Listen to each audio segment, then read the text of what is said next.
നമസ്കാരം പ്രിയ സുഹൃത്തുക്കളെ, ടെക് ഫോർക്കിൻ്റെ പുതിയ വീഡിയോയിലേക്ക് എല്ലാവർക്കും സ്വാഗതം. ഇന്നത്തെ വീഡിയോയിൽ റോയൽ എൻഫീൽഡിൻ്റെ തന്നെ ക്ലാസിക് 350 മോഡൽ തന്നെയാണ് വീഡിയോ ആയിട്ട് വന്നിരിക്കുന്നത്. ഇത് ഓയിൽ ലീക്കാണ്. അപ്പോൾ ഈ ഓയിൽ ലീക്ക് പരിഹരിക്കുന്ന ഒരു വീഡിയോ ആയിട്ടാണ് വന്നിരിക്കുന്നത്. ഇതിൻ്റെ ഓയിൽ ചേഞ്ച് ചെയ്തിട്ട് അധികം നാളായിട്ടില്ല, ഒരു 400 കിലോമീറ്റർ അടുത്ത് ഓടിയിട്ടുള്ളൂ. അപ്പോഴത്തേക്കും തന്നെ നല്ല രീതിയിൽ തന്നെ ഓയിൽ ലീക്ക് വന്നു തുടങ്ങി. ഇനി പാക്കിങ്ങിൻ്റെ ഭാഗത്ത് നിന്നാണെന്ന് അറിഞ്ഞൂടാ. അപ്പോൾ നമുക്ക് ചെക്ക് ചെയ്ത് നോക്കിയിട്ട് എവിടെ നിന്നാണ് നമുക്കിത് ഓയിൽ ലീക്ക് വരുന്നത് കണ്ടുപിടിച്ചിട്ട് നമുക്കത് പരിഹരിക്കാം. എന്നാൽ നമുക്ക് നേരെ വീട്ടിലോട്ട് പോയാലോ.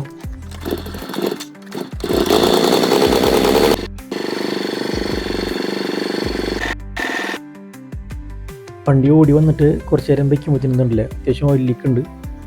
ആഴ്ചയിൽ 100-120 ഗ്രാം ഓയിൽ ഒഴിച്ചു കൊടുക്കേണ്ട ഒരവസ്ഥ വന്നിട്ടുണ്ട്. നല്ല രീതിയിൽ തന്നെ ലീക്ക് വരുന്നുണ്ട്. അപ്പോൾ നമുക്കിനിപ്പോൾ ഇതിൻ്റെ ഓയിൽ മാറ്റിയിട്ട് നാളായിട്ടില്ല.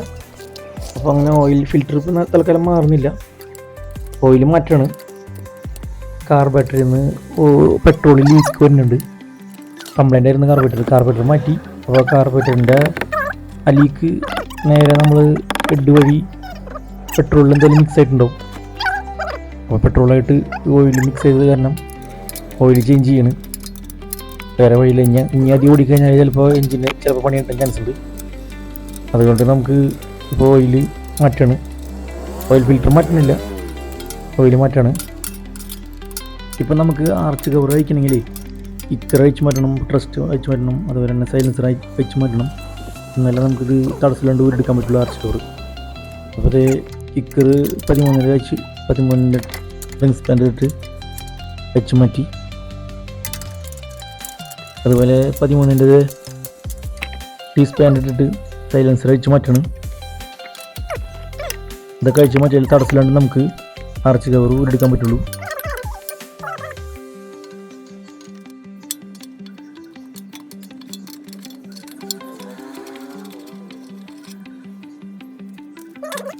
സൈലൻസർ അയക്കാനാണ് ഈ പടാപ്പാട് വിടുന്നത്. ഇത് കണ്ടില്ലേ, ഇതിൻ്റെ ബാക്കിൽ ഇവിടെ നട്ടുണ്ട്, അത് അയക്കണം.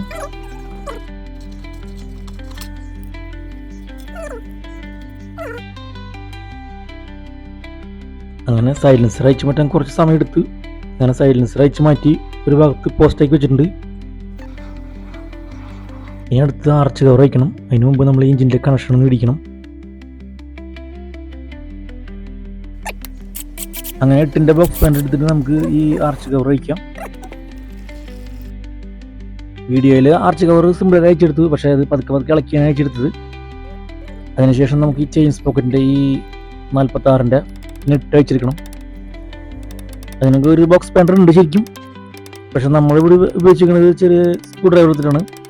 പഴയ സ്ക്രൂ ഡ്രൈവർ എടുത്തിട്ട് അഴിക്കണ വശത്ത് ഒരു വെട്ടുണ്ടാക്കി, ടൈറ്റ് ചെയ്യുന്ന സ്ഥലത്തും ഒരു വെട്ടുണ്ടാക്കി അങ്ങനെ പതുക്കെ തട്ടിയെടുത്തിട്ട് അയച്ചെടുത്തത്. അത് കഴിഞ്ഞിട്ട് ഈ ലോക്കൊന്ന് ഇടിക്കണം.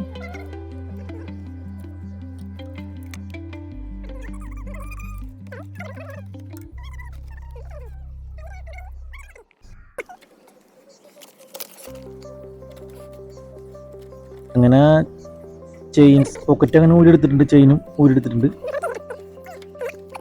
ഈ ചെയിനൊന്ന് നമുക്ക് സൈഡിലൊന്ന് ഒതുക്കി വെക്കണം. ഇതൊന്ന് ക്ലീൻ ചെയ്യണം. ശരിക്കും നല്ല രീതിയിലൊന്ന് ക്ലീൻ ചെയ്തിട്ടുണ്ട്. അപ്പം നമുക്ക് ലീക്കേജ് വരുന്നത് ഈ 2 ഓയിൽസിലും എന്നാണ്. 2 ഓയിലൊന്നും അറിയില്ല, മുകളിലത്തെ അധികം വരാൻ വഴിയില്ല. നമുക്ക് മാറുമ്പോൾ ഒന്നിച്ച് മാറണം. ആ വലുത് അധികം ലീക്ക് വരാൻ ചാൻസ് കുറവാണ്. എന്നാലും നമ്മൾ മാറുമ്പോൾ ഇതിലുള്ള ഓയിൽസിലൊക്കെ മാറണം. ചെയിൻ സ്പോക്കറ്റിൻ്റെ വലിയ ഓയിൽസിലും അതുപോലെ തന്നെ കിക്കറിൻ്റെ അവിടെ വരുന്ന ചെറിയ ഓയിൽസിലും നമ്മൾ മാറുന്നുണ്ട്. പക്ഷേ ഈ ഓയിൽസിൽ എടുക്കാൻ നല്ല പണി വിട്ടിട്ടുണ്ട്. കാരണം ഇത് കാലത്ത് ഒരു 4 മണി 5 മണിക്ക് ശേഷമാണ് ഈ പണി തുടങ്ങിയത്. പക്ഷെ ആ ഓയിൽസിൽ ഊരെടുത്തതിനും രാത്രിയായി, 10 ടൈം എടുത്തത് ഊരെടുക്കാനായിട്ട്. കാരണം രാത്രി ഇപ്പോൾ മറ്റേ റിംഗ് ലൈറ്റും ലൈറ്റൊക്കെ വെച്ചിട്ടാണ് ഇപ്പോൾ ഇത് പണിയുന്നത്. അങ്ങനെ ഈ 2 ഓയിൽസിൽ നമ്മൾ മാറി.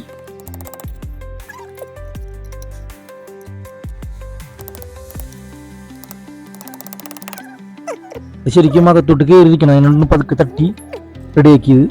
മനസ്സിലെ ഉള്ളിലോട്ട് കയറിയിരിക്കണം, സീറ്റിംഗ് ആയിട്ടിരിക്കണം.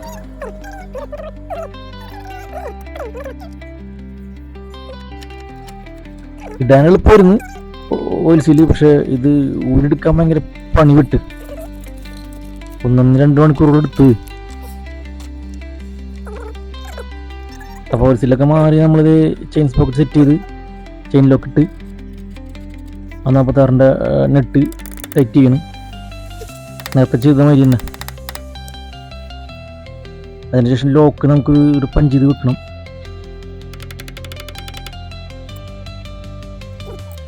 ലോക്ക് ഒന്ന് മടക്കി വെക്കണം. കുറച്ച് നാൾ ഓടിക്കഴിഞ്ഞാൽ ഈ നെറ്റ് ചിലപ്പോൾ ലൂസാവും. അപ്പോൾ തിരിയും, വെറുതെ ഇടം തിരിയാണ്ടിരിക്കാണ്ടാണ് അത് ലോക്ക് ചെയ്യണത്. അപ്പോൾ നമ്മളത് ലോക്ക് ചെയ്തിട്ടുണ്ട്.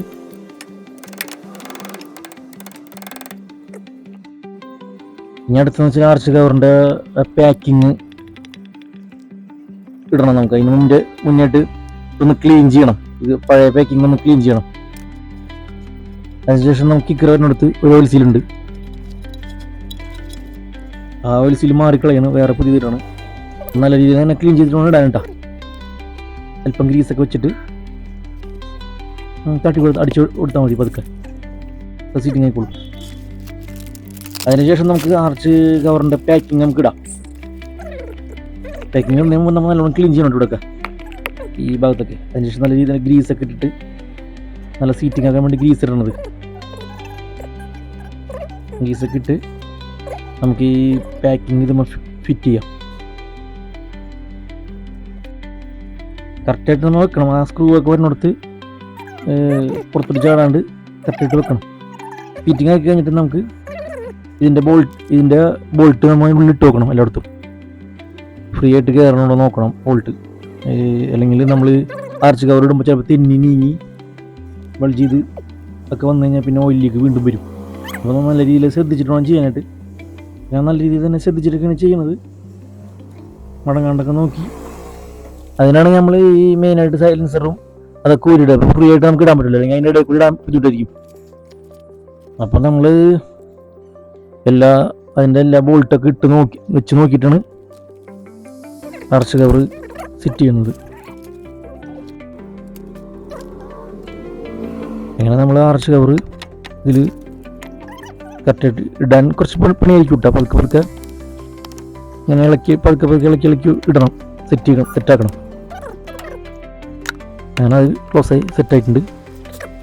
ഇനി നമ്മൾ ഇട്ടിൻ്റെ ബോൾട്ടൊക്കെ ഇട്ട് ടൈറ്റ് ചെയ്യാം.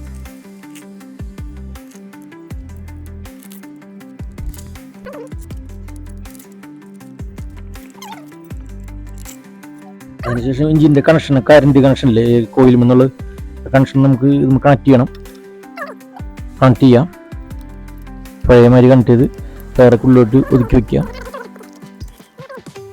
അതിനുശേഷം എയർ ഫിൽറ്ററിൻ്റെ പൈപ്പ് നമുക്ക് കണക്ട് ചെയ്യാം, ക്ലിപ്പ്.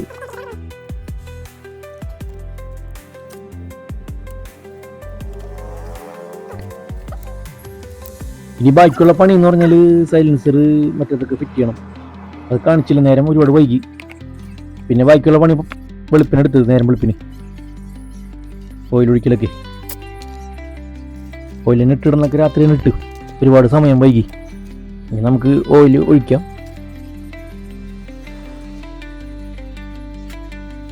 ഓയിൽ ഒഴിച്ചതിന് ശേഷം നമുക്ക് കേപ്പടച്ചിട്ട് വണ്ടി സ്റ്റാർട്ട് ചെയ്യാനുള്ള പരിപാടി നോക്കാം കേട്ടോ. വണ്ടിയുടെ എല്ലാ പണിയും കഴിഞ്ഞിട്ടുണ്ട്. ഇനി ഓയിലേക്ക് വരാൻ ചാൻസ് ഇല്ല. ഓയിൽ സീൽ നമ്മൾ 3 മാറിയിട്ടുണ്ട്. അപ്പോൾ വീഡിയോ ഇഷ്ടപ്പെടുകയാണെങ്കിൽ ഒന്ന് ലൈക്ക് അടിച്ചേക്കണേ. അതുപോലെ സബ്സ്ക്രൈബ് ചെയ്യാനും മറക്കരുത്. തൊട്ടടുത്ത ബെൽ ബട്ടൺ ക്ലിക്ക് ചെയ്താൽ ഞാനിടുന്ന വീഡിയോ നോട്ടിഫിക്കേഷൻ ലഭിക്കുന്നതാണ്. അപ്പോൾ ഇതുപോലുള്ള ഉപകാരപ്പെടുന്ന ചെറിയ വീഡിയോ ആയിട്ട് വീണ്ടും വരുന്നതാണ്. Thanks for watching. ബൈ. അതിനുശേഷം ഞങ്ങൾ വണ്ടി സ്റ്റാർട്ട് ചെയ്ത് 40 കിലോമീറ്റർ ഓടി.